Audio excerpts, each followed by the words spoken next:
Hey everyone, it's Cashew. Today's adventure brings us to Richmond, Kentucky to the River Hill Ranch, Alpaca Ranch.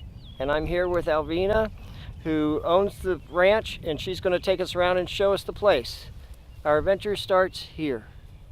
Okay, and we're here with Alvina, who owns the ranch, and can you tell us a little bit about some of the alpacas you have? Welcome, y'all. Thanks for coming. So we have, right now we're at about 60 something alpacas on our farm. This side of the farm is all males. These are all the boys. And they just had their haircuts, so everybody's naked right now. So we're here with, we have Surrey and Wakaya alpacas. Those are the two breeds. So alpacas are curious creatures, but they're kind of standoffish, which is nice because I'm kind of an introvert and I don't want a crowd of animals swarming me.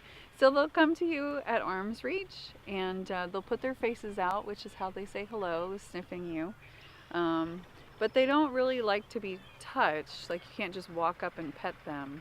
But we allow people to pet them when we have them on a halter or properly restrained, or so they can't run away. But it does make them kind of uncomfortable, so we don't do it a whole lot. They're happiest out here with their friends in the grass and just being able to be happy packas. You were saying there are two types of alpacas?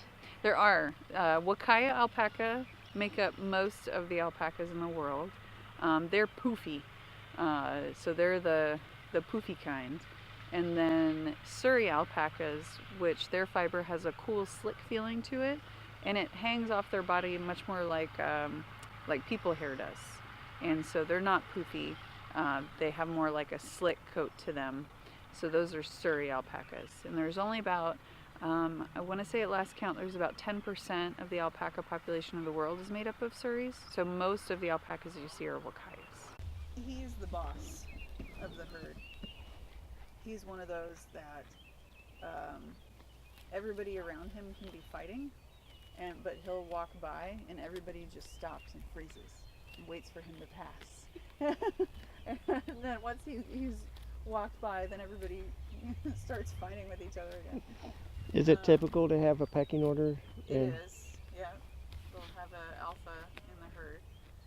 And it's really nice once you figure out who that is, because once you get on the same page with the alpha, then the rest of the herd will follow. So spit testing is when, it is difficult for even our vet to visualize a baby in the females.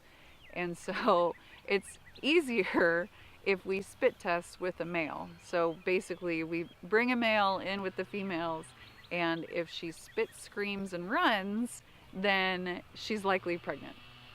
But if she's receptive to him, then she's obviously not pregnant, and she still needs to be bred.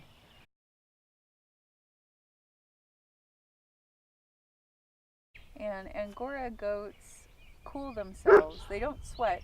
They cool themselves by releasing their heat through their horns. So it's inhumane to dehorn an Angora goat for that reason. Otherwise they wouldn't have a way to cool themselves. Isn't it true that they have just bottom teeth? Yes. So, well, in the front. So in the front of their mouths, they only have teeth on the bottom, and it's the palate, the roof of their mouth on top. There's no teeth on top. About halfway back on their jaw, the males predominantly, but some females have fighting teeth, which are kind of like hooks. And the reason that mostly males have them is because they use them to attempt to eliminate the competition. Mm-hmm. So they'll neck wrestle, and they're trying to rip at between each other's hind legs. So we have to file those down to eliminate unwanted castration. Mm-hmm. And then in the back of their mouths, they have molars on both the top and the bottom. And so that's what those teeth are, what they're using to chew their cud with. Raw Surrey alpaca. So feel free, you can touch it, squeeze it, you can stick your nose in the bag and smell it. But you can feel the Surrey alpaca has got that more slick feel to it. I realized I skipped a step. So after we give them their haircut, these are all the colors that alpacas can produce. Okay, so these are all natural colors. And just like combining paint, you can combine different colors of fiber. So you saw I don't have a gray alpaca. They are quite beautiful out in the field, but they are very rare. And but I could combine white and black and make gray yarn just the same. So you can combine any of these colors. So not only do I have to separate out the colors, but I have to also separate out the grades. So there are 6 different grades of alpaca. We keep grades 1 through 3. Unless it's a good quality breeding animal, then we'll keep grade 4. So grade 3 is the coarsest grade that can be worn next to the skin and have the average person not feel a prickle. After that is where like the most sensitive people would start feeling it to be itchy. So we make sure that we put the right grade into the right product. But thankfully I'm able to share this with the public because they think it's magic. You know, before this was just a bunch of hair that was brushed, and now we're going to turn it into yarn.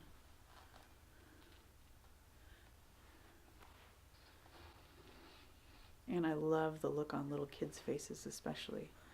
It's magic.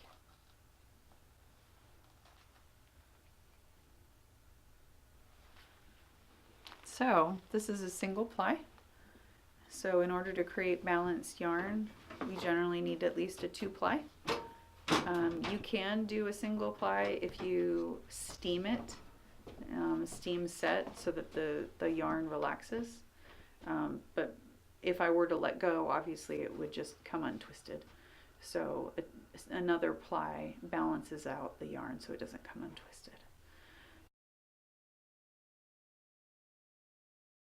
That was really cool. I want to thank River Hill Ranch for their hospitality and for showing me around. And I hope you enjoyed it as well. Be sure to like, subscribe, and ring the notification bell. Until next time, this is Cashew, signing off. What beautiful creatures.